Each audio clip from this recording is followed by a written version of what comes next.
Hello बच्चों, कैसे हैं आप लोग। स्वागत करता हूं आप सभी को इस प्यारा सा चैनल नशा ऑनलाइन क्लासेज में। तो आज जो ये नशा ऑनलाइन क्लासेज है, इस पर विषय को चेंज किया जा रहा है। यानी कि चेंज किस प्रकार से, जैसे कि हम लोग इस चैनल पर सिर्फ मैथ को देखते थे, और सबसे पहले तो इस पर जो आज क्लास हो रहा है उसी का अपलोड किया गया था वीडियो। यानी कि इस चैनल पर सबसे पहला वीडियो जिस विषय के बारे में आज हम लोग बात करेंगे उसी विषय का वीडियो अपलोड किया गया था। लेकिन वहाँ पर थोड़ा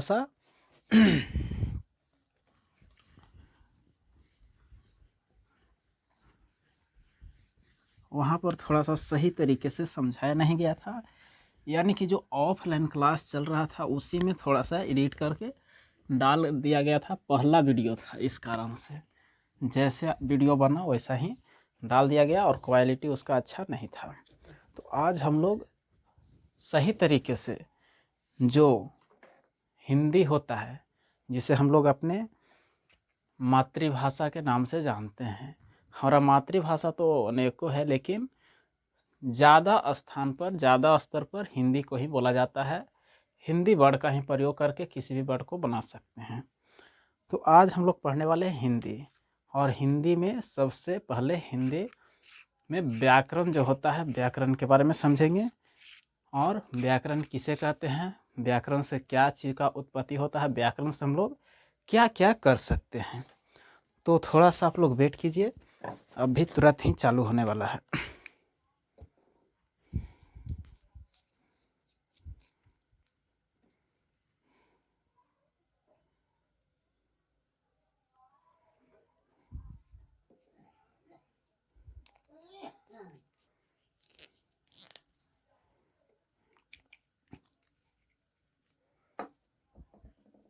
तो चलिए, आज हम लोग चालू करने वाले हैं हिंदी।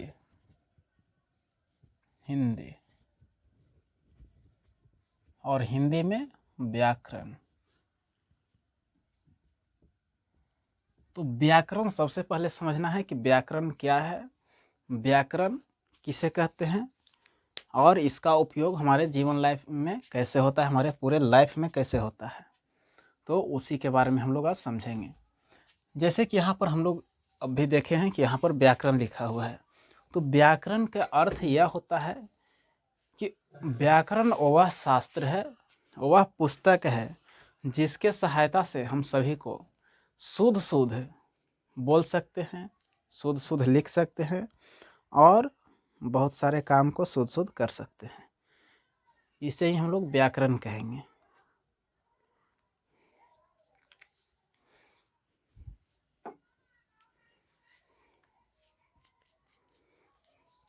तो यहाँ पर व्याकरण का शुद्ध जो परिभाषा, ठोस परिभाषा जो होता है, उसे कहते हैं कि व्याकरण वह शास्त्र है जिसके सहायता से किसी भी व्यक्ति को शुद्ध शुद्ध पढ़ना, लिखना और बोलना आ जाता है, अपने जीवन लाइफ को सही तरीके से चलाना आ जाता है, उसे व्याकरण कहते हैं। इतना बात समझ लेना चाहिए। तो यहाँ पर व्याकरण का परिभाषा लिख सकते हैं। व्याकरण वह शास्त्र है, व्याकरण वह शास्त्र है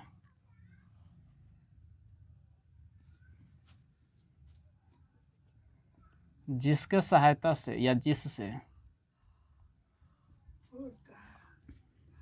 व्यक्ति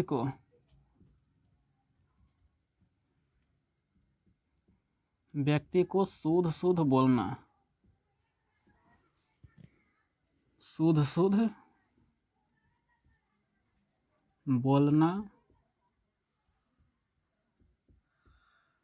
शुद्ध शुद्ध, या तो एक बार ही शुद्ध को कॉमन ले लेते हैं और यहाँ पर बोलना, लिखना तथा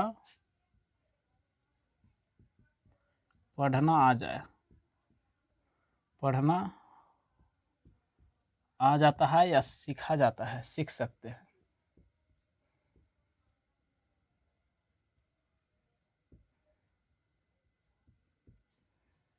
उसे ही व्याकरण कहेंगे।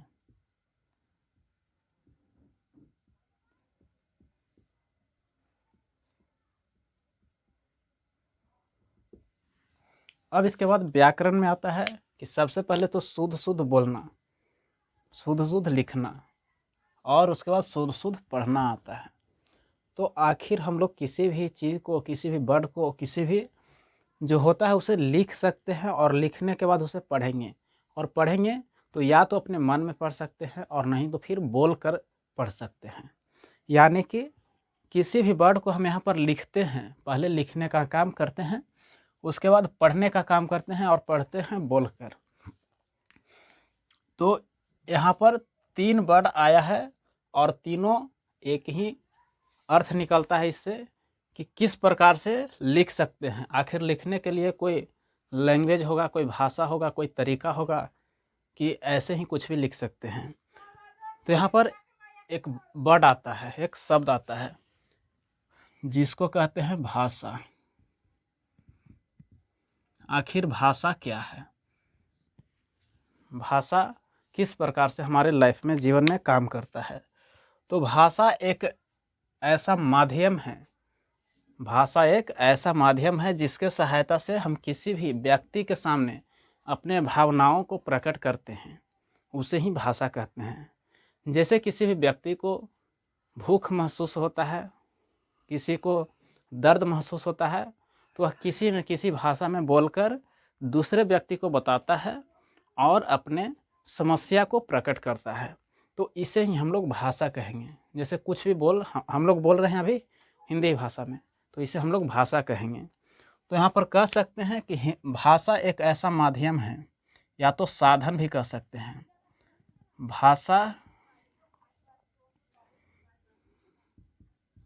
भाषा एक ऐसा साधन है जिसके सहायता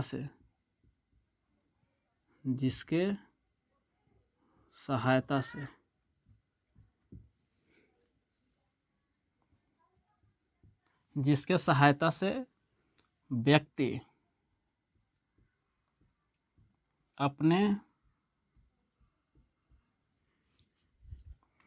अपने भावनाओं को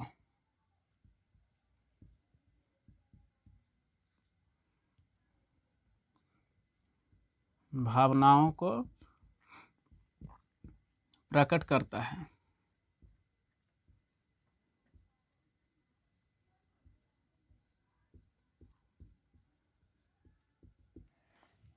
उसे ही हम लोग भाषा कहेंगे। यानी कि कोई भी व्यक्ति अपने भावनाओं को प्रकट करेगा, अपने समस्याओं को प्रकट करता है, यानी कि किसी दूसरे व्यक्ति को बताता है, तो वह किसी न किसी भाषा में ही बोलकर बताएगा, किसी न किसी तरीके से बोलकर ही बताता है। और जिस तरीका से वो बोलता है, वह व्यक्ति बोलता है, उसे ही हम लोग भाषा कहेंगे। तो इतना बात आप सभी को समझ में आ चुका होगा। अब व्याकरण के सबसे पहले चैप्टर के अनुसार हम लोग चलते हैं, और सबसे पहले व्याकरण की उत्पत्ति कैसे होता है, यानी कि हम अपने जो लिखने की शक्ति होता है, लिखने की कला होता है, उसे कहाँ से हम लोग शुरू करते हैं। यानी कि सबसे पहले तो कुछ हमको लिखना हो, जैसे कि एक प्रचलित वाक्य है कि राम आम खाता है, और राम आम खाता है, इसे लिखने के लिए सबसे पहले किस वर्ड की आवश्यकता होगा, कौन कौन अंक इसमें लगेगा, कौन कौन अक्षर लगेगा, उसके बारे में समझते हैं। यानी कि सबसे पहले राम आता है, तो राम तो है 2 वर्ड से मिला है, यानी कि 2 अंक इसमें मिलकर बना है, इस कारण से यहाँ पर 2 वर्ड है। इसको भी जब तोड़ेंगे तो रा और प्लस में म बना है, और जब रा को ही तोड़ेंगे तो र प्लस आ बना है। मतलब कि किसी भी वाक्य में अनेकों शब्द होते हैं, और शब्द में अनेकों अक्षर होते हैं, और अक्षर को भी तोड़ेंगे तो अनेकों वर्ण होता है। और आज हम लोग वर्ण को भी समझेंगे। तो यहाँ पर सबसे पहले हेडिंग लगाते हैं वर्ण। यानी कि हिंदी को लिखने के लिए सबसे पहले जो आवश्यक होता है वह सबसे छोटा से शुरू करते हैं। तो वह क्या है? यहाँ पर सबसे पहले एक बार फिर से व्याकरण समझ लेते हैं। व्याकरण एक ऐसा शास्त्र है, व्याकरण वह शास्त्र है जिसके सहायता से या जिससे व्यक्ति अपने लाइफ में, अपने जीवन में शुद्ध शुद्ध बोलना, शुद्ध शुद्ध लिखना और तथा शुद्ध शुद्ध पढ़ना जान जाता है, उसे ही व्याकरण कहते हैं। यहाँ पर भाषा का परिभाषा था। भाषा क्या है? तो भाषा का परिभाषा होता है कि भाषा एक ऐसा साधन है, भाषा एक ऐसा साधन है जिसके सहायता से व्यक्ति अपने भावनाओं को, अपने समस्याओं को प्रकट करता है, उसे ही हम लोग भाषा कहते हैं। अब इसके बाद व्याकरण पर, वर्ण पर चलते हैं।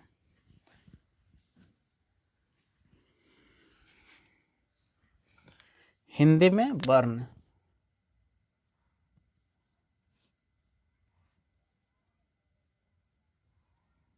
वर्ण जैसे अंग्रेजी में सबसे पहले होता है लेटर, उसी प्रकार से हिंदी में हम लोग वर्ण को समझेंगे।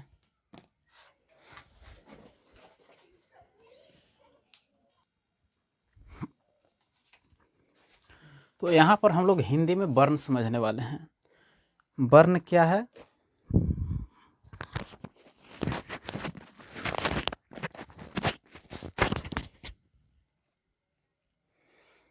वर्ण किसे कहते हैं? जैसे सबसे पहले कोई भी बच्चा कोचिंग या ट्यूशन में जाता है तो सबसे पहले उसे हिंदी में सिखाया जाता है अ या तो क, इस प्रकार से चालू किया जाता है। ख, ग, घ, अंग, इस प्रकार से ऐसे करके सिखाया जाता है।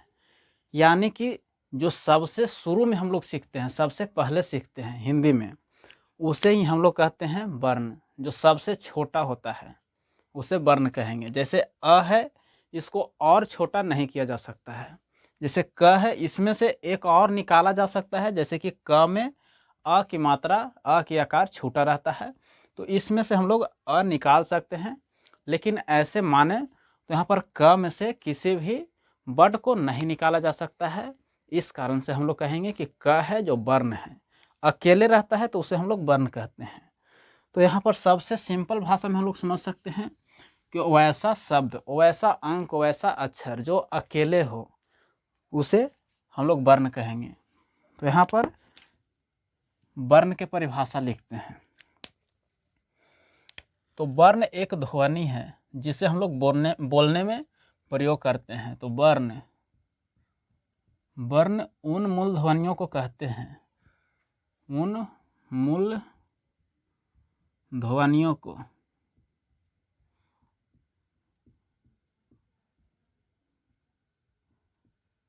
कहते हैं जिसका खंड नहीं किया जा सकता है,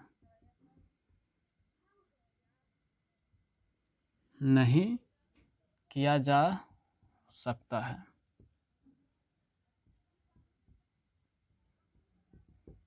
उसे वर्ण कहेंगे। जैसे यहाँ पर एक एग्जाम्पल लेते हैं, यहाँ पर काम लिखा हुआ है, काम, क्या इसे भी हम लोग वर्ण कहेंगे? तो यहाँ पर वर्ण या नहीं होगा। किस कारण से नहीं होगा? सबसे पहले इसमें दो वर्ड लगा हुआ है, दो अक्षर लगा हुआ है, एक है का और साथ में म है। अब यहाँ पर का से भी एक अंक को बाहर निकाला जा सकता है, जैसे कि यहाँ पर आधा क निकल सकता है और प्लस में आ निकल सकता है और साथ ही म निकलेगा। यानी कि कोई भी शब्द लिखाएगा, कोई भी शब्द होता है, उसमें से कई प्रकार के वर्ण बाहर निकाला जा सकता है।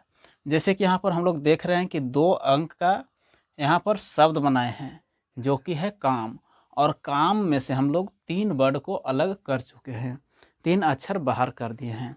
तो इस कारण से कहेंगे कि यहाँ पर जो सबसे छोटा है क, आ और म, तो यहाँ पर ये वर्ण है। लेकिन इन तीनों अंकों को मिलाकर जो बनाया गया है काम, उसे हम लोग वर्ण शब्द कहेंगे, वर्ण नहीं कहेंगे। तो शब्द इसके बाद का टॉपिक है। सबसे पहले यहाँ पर हम लोग वर्ण को ही समझेंगे। तो इतना बात आप सभी को समझ में आ गया होगा। तो इसका एग्जाम्पल भी थोड़ा सा समझ लेते हैं। जैसे कि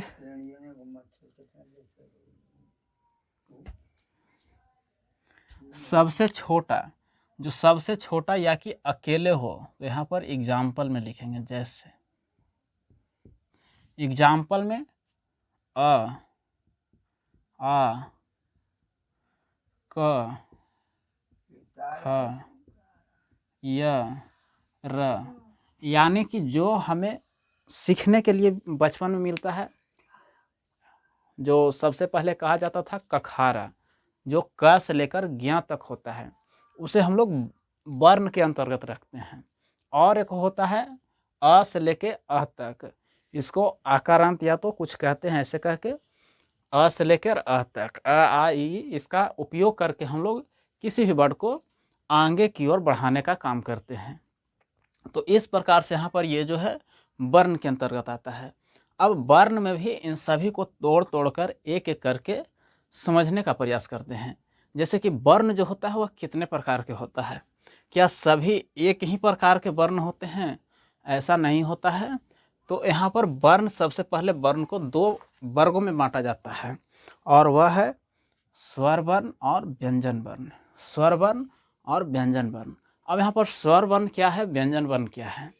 यानी कि स्वर उसे कहेंगे जो हम लोग बोलेंगे और व्यंजन नहीं बोल पाएंगे, ऐसा नहीं है। स्वर वैसा होता है जो किसी की सहायता नहीं लिया जाता है। यानी कि स्वर शब्द बोलेंगे, स्वर अक्षर को बोलेंगे तो हम किसी की सहायता नहीं लेंगे, सिर्फ हम लोग डायरेक्ट उसे बोलने का काम करेंगे। उसमें कोई अन्य शब्द का, अन्य अंक का, अन्य अक्षर का उपयोग नहीं किया जाएगा, तो उसे ही हम लोग कहते हैं स्वर वर्ण। अब आता है व्यंजन वर्ण। व्यंजन वर्ण क्या है?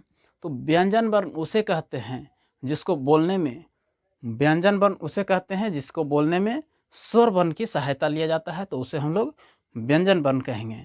आज हम लोग सिर्फ स्वर वर्ण और व्यंजन वर्ण तक ही पढ़ेंगे। कल उसके प्रकार और जो होता है उच्चारण स्थान, उसको समझने का प्रयास करेंगे, वह दूसरे वीडियो में। आज हम लोग इतना समझ लेते हैं और उसके बाद कहानी समाप्त होगा। तो सबसे पहले वर्ण दो प्रकार के होता है, तो यहाँ पर लिखेंगे वर्ण के प्रकार। वर्ण का प्रकार।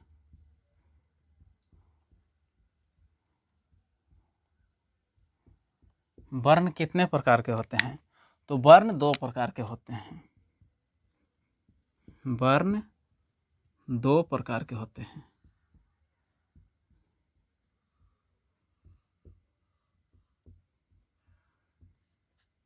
वर्ण दो प्रकार के होते हैं, वह कौन कौन है? तो सबसे पहला जो होता है स्वर वर्ण।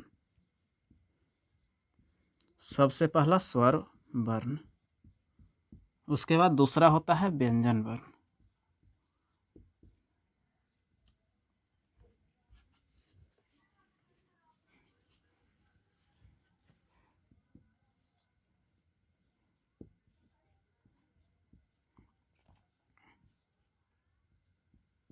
व्यंजन वर्ण।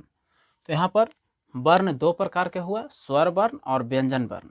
अब फिर से शुरू से चल देते हैं एक बार, वर्ण के परिभाषा से लेकर इसके प्रकार तक।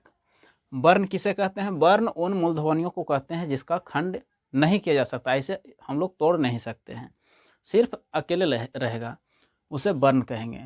वर्ण के एग्जाम्पल होते हैं जो पूरे कवर्ग, चवर्ग, टवर्ग, पवर्ग, यानी कि क ख वाला पूरा अंक ज्ञ तक होगा, उसे हम लोग वर्ण के अंतर्गत रखेंगे। और अ आ इ ई होता है, उसे भी हम लोग वर्ण के अंतर्गत ही रखेंगे, इसे शब्द नहीं कहेंगे। अब इसके बाद आता है वर्ण के प्रकार। वर्ण कितने प्रकार के होते हैं? तो वर्ण होता है दो प्रकार के, स्वर वर्ण और व्यंजन वर्ण। स्वर वर्ण, अब स्वर वर्ण क्या है? स्वर वर्ण उन वर्णों को कहेंगे जिसके सहायता से हम लोग किसी को बोल सकते हैं, इसके बोलने के लिए किसी और की आवश्यकता नहीं होगा, तो इसे स्वर वर्ण कहेंगे। इसका जो ठोस परिभाषा है, स्वर वर्ण उन वर्णों को कहेंगे जिसको बोलने के लिए किसी अन्य वर्ण की सहायता नहीं लिया जाता है, उसे स्वर वर्ण कहेंगे। और व्यंजन वर्ण, व्यंजन वर्ण उन वर्ण को कहेंगे जिसे बोलने के लिए स्वर वर्ण की सहायता लिया जाएगा, उसे व्यंजन वर्ण कहते हैं।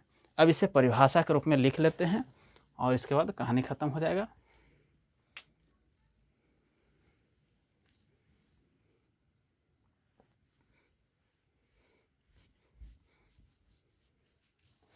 सबसे पहला स्वर वर्ण।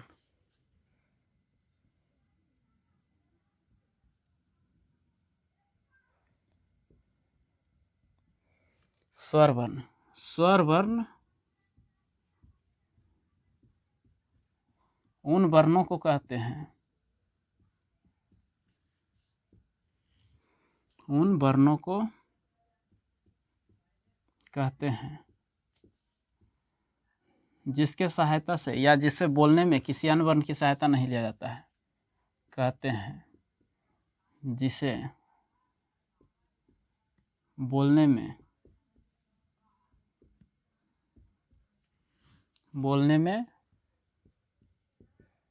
किसी अन्य वर्ण की सहायता नहीं लिया जाता है।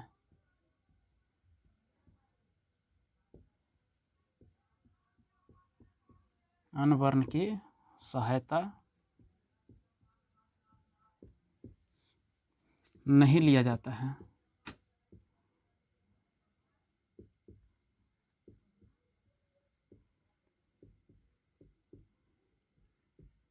उसे वर्ण कहते हैं, स्वर वर्ण कहते हैं।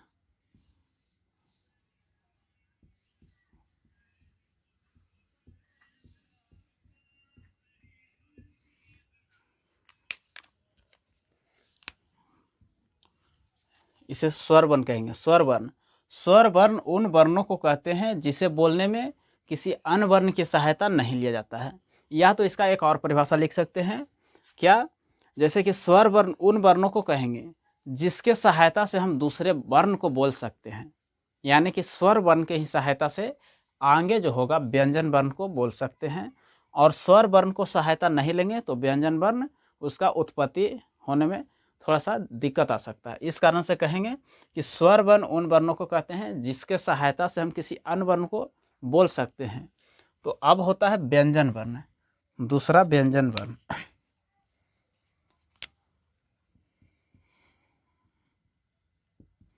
व्यंजन वर्ण, व्यंजन वर्ण, व्यंजन वर्ण। सबसे पहले इसके एग्जाम्पल कुछ देख लेते हैं, स्वर वर्ण के एग्जाम्पल। जैसे कि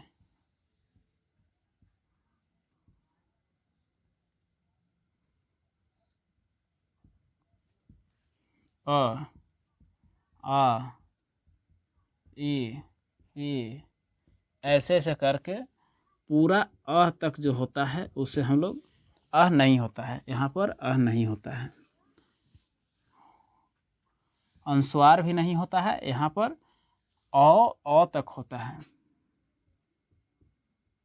सिर्फ अ तक, और बीच में एक री होता है, री, यानी कि पूरा अ आ ई उ री, ए आई ओ औ यहाँ तक जो होता है वह स्वर वर्ण कहलाता है। अब स्वर वर्ण, स्वर वर्ण की संख्या कितना होता है, तो यहाँ पर हज पॉइंट कि स्वर वर्ण की संख्या कितना होता है, तो स्वर वर्ण 11 होते हैं। स्वर वर्ण की संख्या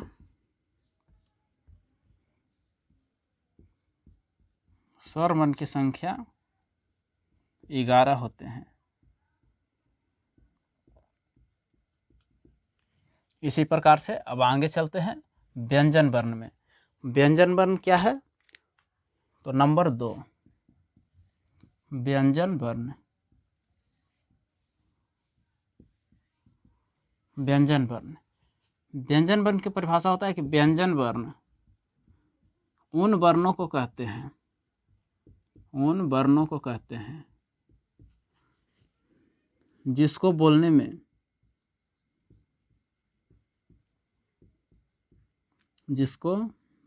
में स्वर वर्ण की सहायता लिया जाता है, स्वर वर्ण की सहायता लिया जाता है।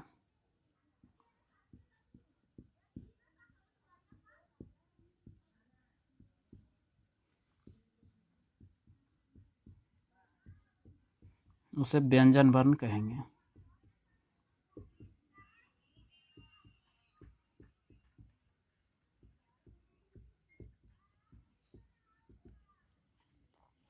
इतना हो गया व्यंजन वर्ण।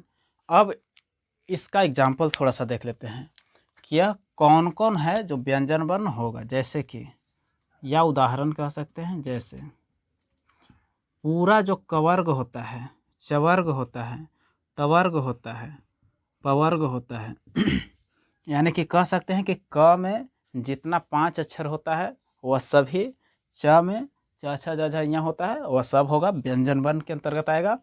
अब उसके बाद टवर्ग का मतलब होता है कि जो टठ डढ़ टवर्गिना होता है उसे हम लोग टवर्ग में रखते हैं तो इस प्रकार से व्यंजन वर्ण और साथ ही पूरा ज्ञ तक होता है, तो इसे हम लोग कहते हैं कि व्यंजन वर्ण है।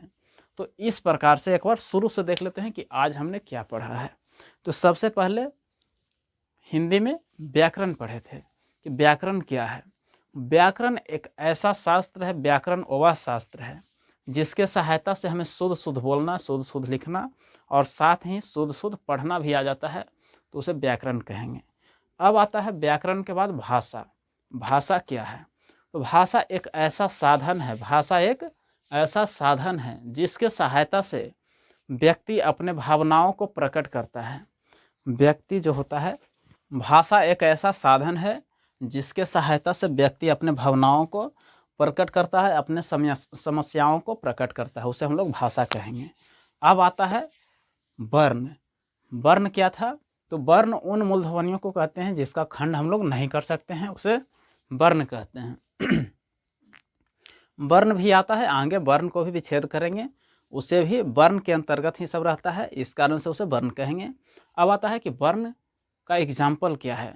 तो वर्ण का एग्जाम्पल होता है अ से लेकर पूरा अ तक, क से लेकर ज्ञ तक, उसे हम लोग वर्ण कहते हैं। अब आता है कि वर्ण कितने प्रकार के होते हैं। तो वर्ण होते हैं 2 प्रकार के। पहला होता है स्वर वर्ण और दूसरा होता है व्यंजन वर्ण। स्वर वर्ण क्या है?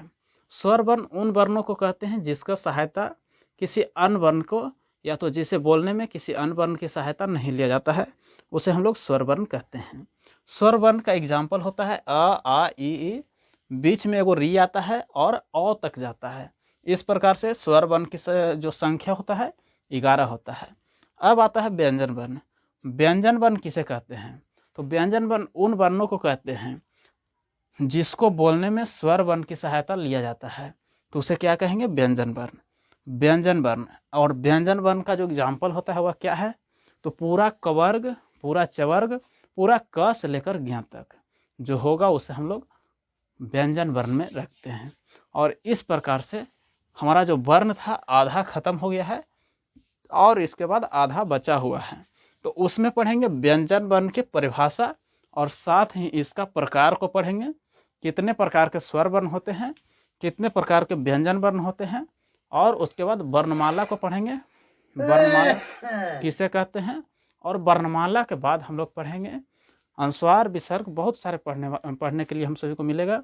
और उसके बाद हम लोग पढ़ेंगे वर्णों का उच्चारण, यानी कि जैसे कि हम लोग क बोल रहे हैं तो वह कहाँ से बोल रहे हैं, किस स्थान को ज़्यादा भार पड़ता है, यानी कि किस स्थान से क का उच्चारण होता है, उसी को हम लोग समझेंगे। उसके बाद चवर्ग जो आता है, च छ ज झ इस प्रकार से बोलते हैं, तो सबसे ज़्यादा किस अंग को भार पड़ता है, किस अंग को वाइब्रेट करने पड़ता है, तो हम लोग चवर्ग को बोलते हैं। उसके बाद आता है कि किस अंग को कंपन करेंगे, तो तवर्ग, उसी प्रकार से टवर्ग, उसी प्रकार से परवर्ग, और उसी प्रकार से या र ल व सभी को बोलेंगे, तो वह बोलेंगे अगले क्लास में। आज के लिए बस इतना ही, मिलते हैं अगले वीडियो में।